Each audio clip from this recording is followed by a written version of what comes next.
Karena Rasul bersabda, as-sakhiyu qaribum minan nas, qaribum minallah, qaribum minal jannah. Al-bakhilu ba'idum minan nas, ba'idum minallah, ba'idum minal jannah, wa qaribum minan nar. Orang kikiri, perlu gendang, sekke, gigi, banyak hitung-hitung. Wailul likulli humazatin lumazah alladzi jama'a ma'alahu wa addada. Celaka orang yang selalu mencela dan mengumpat, dan celaka orang yang selalu hanya menghitung-hitung harta yang dia milikinya. Kikiri, sekke nama. Jadi kalau kita mau melihat bagaimana pertemanan yang sejati, kalau mau melihat sifat aslinya sejatinya daripada seseorang itu, lihat dia dari masalah harta, uang. Kalau kita bersahabat dengan dia 1 bulan, 2 bulan, 3 bulan, 1 tahun, dilihat, oh ini tanda-tanda dia kikiri, oh berarti ini tidak bagus, ini ditemani, perlu diingatkan. Banyak orang begitu, sekenya luar biasa. Ya, dia hanya mau ditolong, tapi tidak mau menolong orang. Apa istilahnya? Terima kasih. Terima kasih. Artinya setidak kamu dikasih, kamu terima, kamu kasih orang lain. Ya.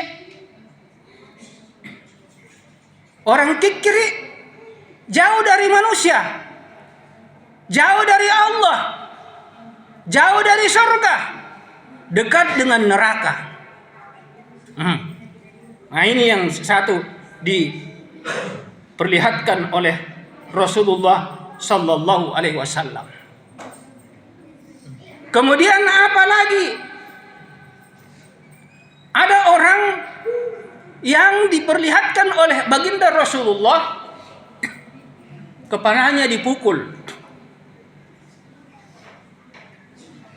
dengan palu-palu yang sangat luar biasa, yang diistilahkan di situ di dalam hadis itu siksaannya penduduk di dalam di dalam kubur itu, palu-palu getahnya itu malaikat munkar wa nakir. Dikatakan oleh Nabi, lau darabu ala jabalin laqad lasora kama turab. Kalau dipukulkan itu palu-palunya itu malaikat munkar wa nakir di dalam kubur, dipukul kepada gunung, maka gunung itu hancur seperti pasir, seperti tanah. Bayangkan, ini orang yang diperlihatkan oleh Rasulullah, diperlihatkan oleh Allah kepada baginda Rasulullah, kepalanya dipukul, hancur, kemudian dibentuk lagi kembali menjadi yang baru, dipukul, hancur, dijadikan lagi kembali bentuk seperti yang baru. Rasul tidak tega. Siapakah itu ya? Jibril. Inilah orang yang sewaktu hidup di dunia, orang yang malas sujud kepada Allah. Nah ini saudara, jadi ingat saudara sekalian, kita ini bagi yang malas sholat, inna sholata kanat alal mu'minina kitaban mauquta. Sholat itu kewajiban yang telah ditetapkan waktunya. Apa kita tidak sadari diri? Fa bi ayyi ala'i rabbikuma tukadziban. Nikmat Tuhan kamu yang mana yang hendak engkau dustakan? Tidak bisa kita hitung. Disuruh saja sujud 1 hari 5 waktu. Malasnya kita bukan main. Astagfirullah. Ma salakakum fis saqar? Qalu lam naku minal musallin. Apa yang menyebabkan engkau dimasukkan oleh Allah ke dalam neraka Saqar? Ahli surga bertanya, kepada ahli neraka sakar. Mereka menjawab, qalu lam naku minal musallin. Kami sewaktu hidup di dunia adalah orang yang meninggalkan salat, malas salat. Ini bukan saya, ini firman Allah. Jadi mari. Nah, kemudian karena waktu juga ini, saya cuma sebenarnya ada 11 macam, tapi saya angkat yang penting saja. Dai yang tidak mengamalkan ucapannya. Maaf ya, ini bukan ucapan saya ya. Ini linuriyahu min ayatina. Allah memperlihatkan tanda-tanda daripada ayatnya di dalam perjalanannya baginda Rasul. Bukan saya yang bilang, tapi Rasulullah yang bilang. Di mana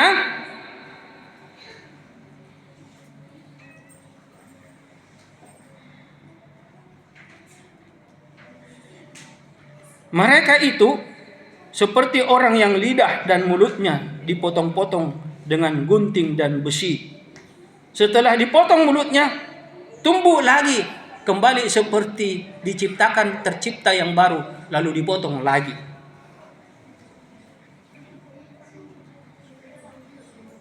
Ini juga sama sifatnya orang yang suka menggunjing, menghina, mencaci maki, mencela, meremehkan orang. Jangan. Kita ini sama-sama manusia di sisi Allah. Pantang bagi seorang ahli ilmu kalau berbicara dengan sifat sombong angkuhnya, merendahkan sesama manusia. Rasul itu sifatnya menghargai sekali orang. Jangankan kepada orang kafir dia hargai, kepada makanan yang mau dia makan, kalau tidak enak dia diam. Hargainya dia kepada makanan. Kita ini kalau mau bicara asal bunyi.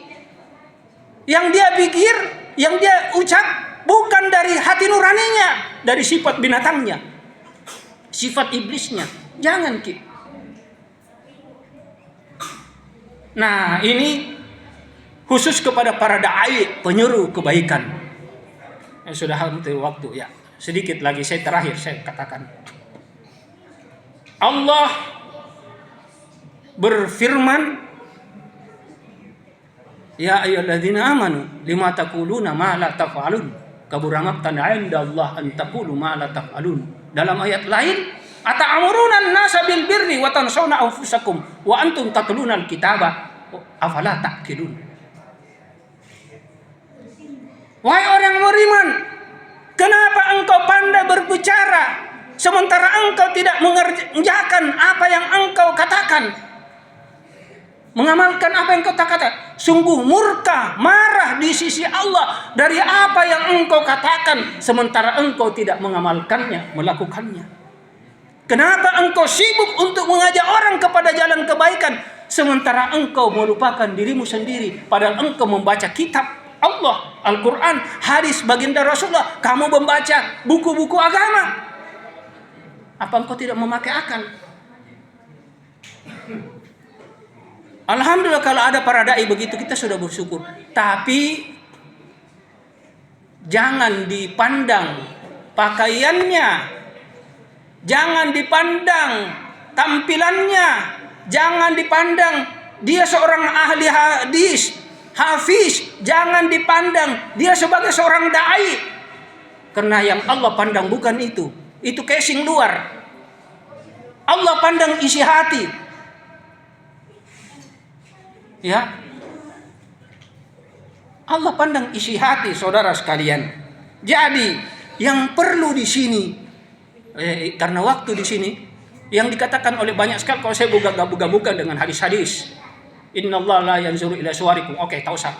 Allah tidak melihat mukamu, Allah tidak lihat bentuk tubuhmu. Walakin yanzuru ma fi qulubikum. Allah lihat isi hatimu.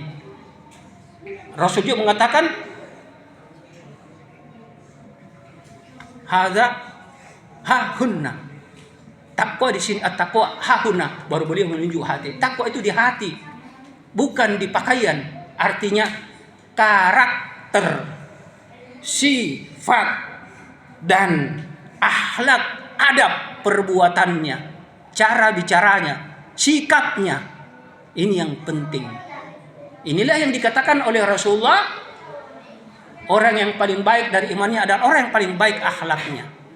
Nah ini masih banyak kita temukan. Ini dari ini baru juga saya catat tadi ini jam 11.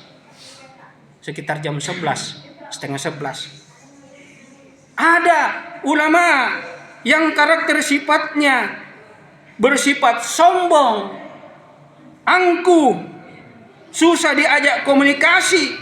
Bahkan ada yang nampak kalau sudah beda manhaj, sudah susah diajak tegur sapa, sudah susah untuk diberikan senyuman ramah kasih sayang. Saudara kita yang beda manhaj dianggap musuh bebuyutan.